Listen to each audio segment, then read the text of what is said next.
We're having such a wonderful evening here in Bilbao, and now he's with us, the one and only Meir Statman. What a pleasure to have you here in Bilbao. Oh, it is so lovely to be with you.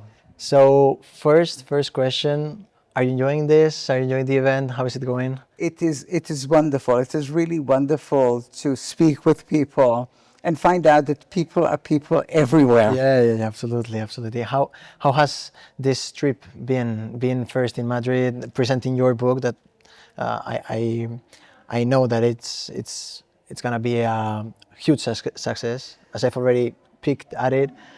How was that? Yeah, well, it is wonderful to find that the bank that sponsors it wants to deliver precisely the message that I want to deliver, that we gain well-being by helping other people gain well-being.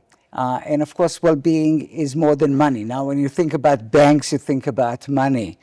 But Ibercaja is really interested in helping people beyond the numbers, beyond the accounts. And that is what I want to do. And so we make for excellent partners. Absolutely. We've already heard you in stage. That was absolutely magnificent. Let me ask you some more technical questions, taking into account that you are a huge expert on behavioral economics and the wealth of well-being. That's beautiful. So first, in your work on well-being and finances, what is the main message you want to convey about how financial decisions affect our quality of life?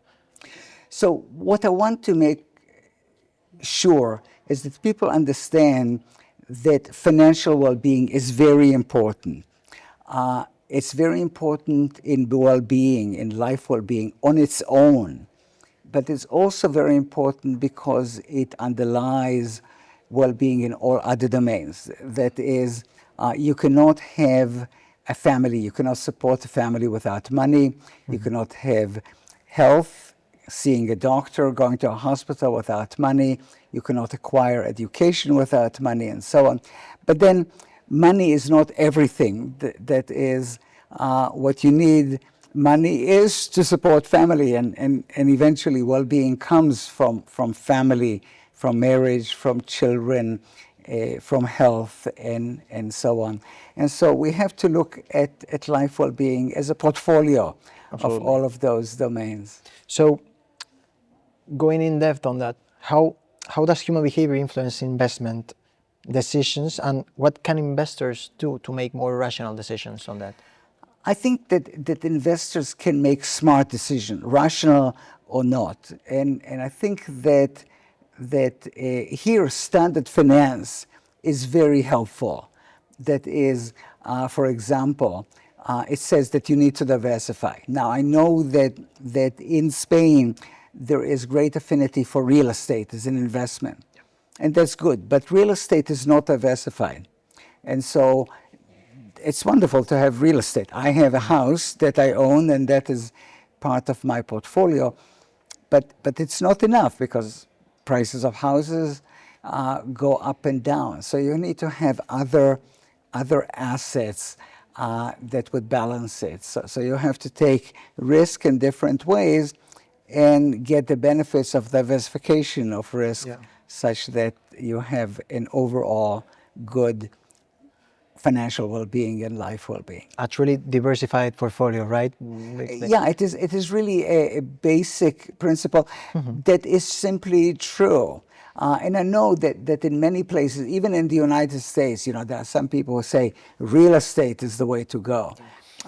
Real estate is a wonderful thing. The value of my house has grown up greatly, but it's not enough. You really have to diversify in other ways. And what role do emotions and cognitions and cognitive biases, play in managing these personal finances? So many people talk about emotions as emotional errors, but emotions, in fact, help us a great deal. If we see a snake and we move away, That's emotion. Yeah. That's very good. If somebody promises you an investment that will double your money overnight, move away, Yeah. just like with a snake. But sometimes emotions get in the way. That is, we all make decisions that are reasonable when we make them, but luck does not work out our way. We don't have to feel stupid. We don't have to feel regret. That's what diversification is about. Some, you're going to make good decisions, diversify. Some will work and some will not, but the portfolio as a whole should be doing fine. Totally.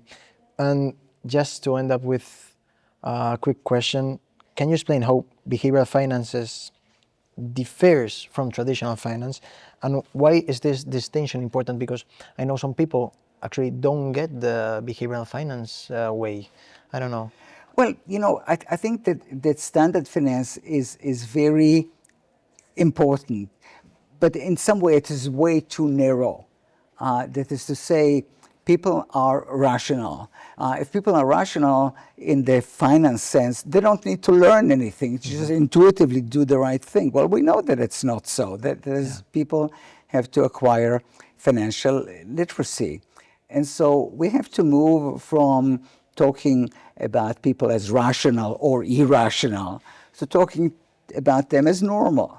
And normal people make mistakes. Absolutely. And we can teach them to make fewer mistakes.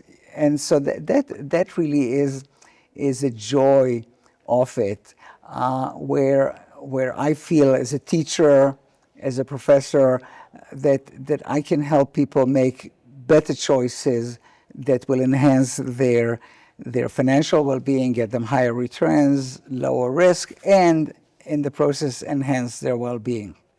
Absolutely. Yeah. Very satisfying to It a really professor. is. It really is. It really is. I can feel it too. Thanks again for coming. Oh, it is so wonderful to be with you. It has been a pleasure being here in Bilbao with you. It's amazing, and hearing you in live, it's really amazing. So I hope you come back next year.